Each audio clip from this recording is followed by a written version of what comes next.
All right, so Jason, we're kind of running through a series where we're dealing with how to deal with identity for the security of agents.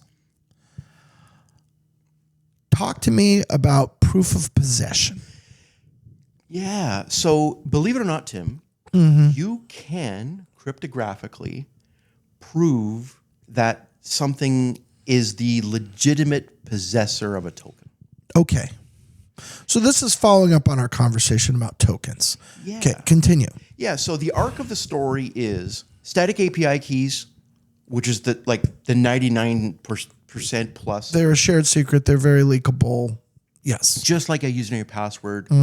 It's the majority of what people use today, but people are going to have to change. Yep. We talked about how machines, non-human identities, non-human entities need a certain kind of authenticator.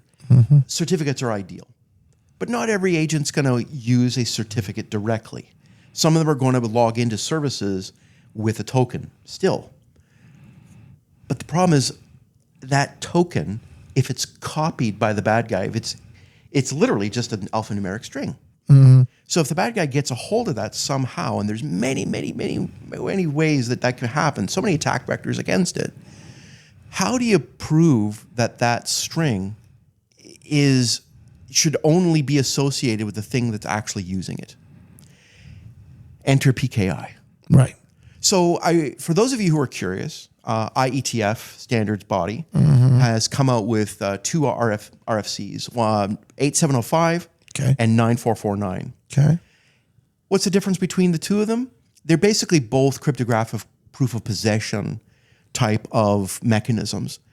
8705 very specifically is where the agent itself or the workload is able to actually have a certificate that's issued and a mutual TLS session is actually set up in order for the token to actually be transmitted. So in other words, here's what's happening in 8705.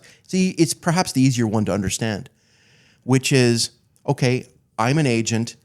I have just been issued an API key.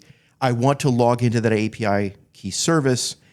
But the problem is that service, it now, in order to pass that key over to it, is demanding that I stand up a mutual TLS session. Okay.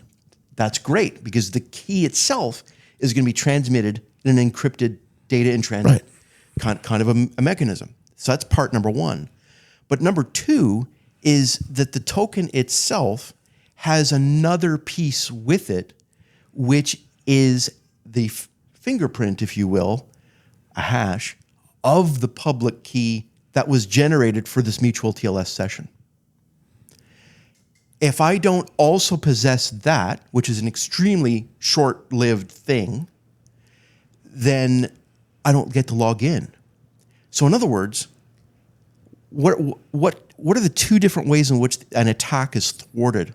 Well, if I were to copy that exact key, I cannot use that to log into the service because of two things.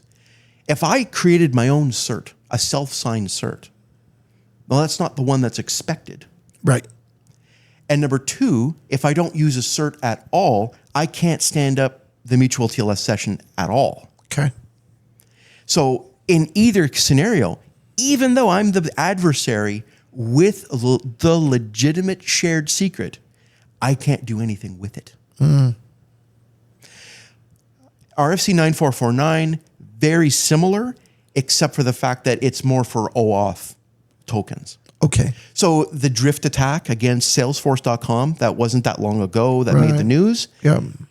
RFC 9449 probably would have thwarted that attack. But the problem is it's not implemented widely enough yet. Right. But I do believe that what's going to crack open those two RFCs in the future is going to end up being agents and workloads. Yeah. Okay. So cryptographic proof of possession, Tim, in this series of how do you do static API keys better, Right. I would say that certificate-based authentication is a great thing for agents. If you can't do that, cryptographically bound tokens, which still uses PKI underneath, Yeah. That's the other answer. All right. Thank you, Jay. Thank you, too.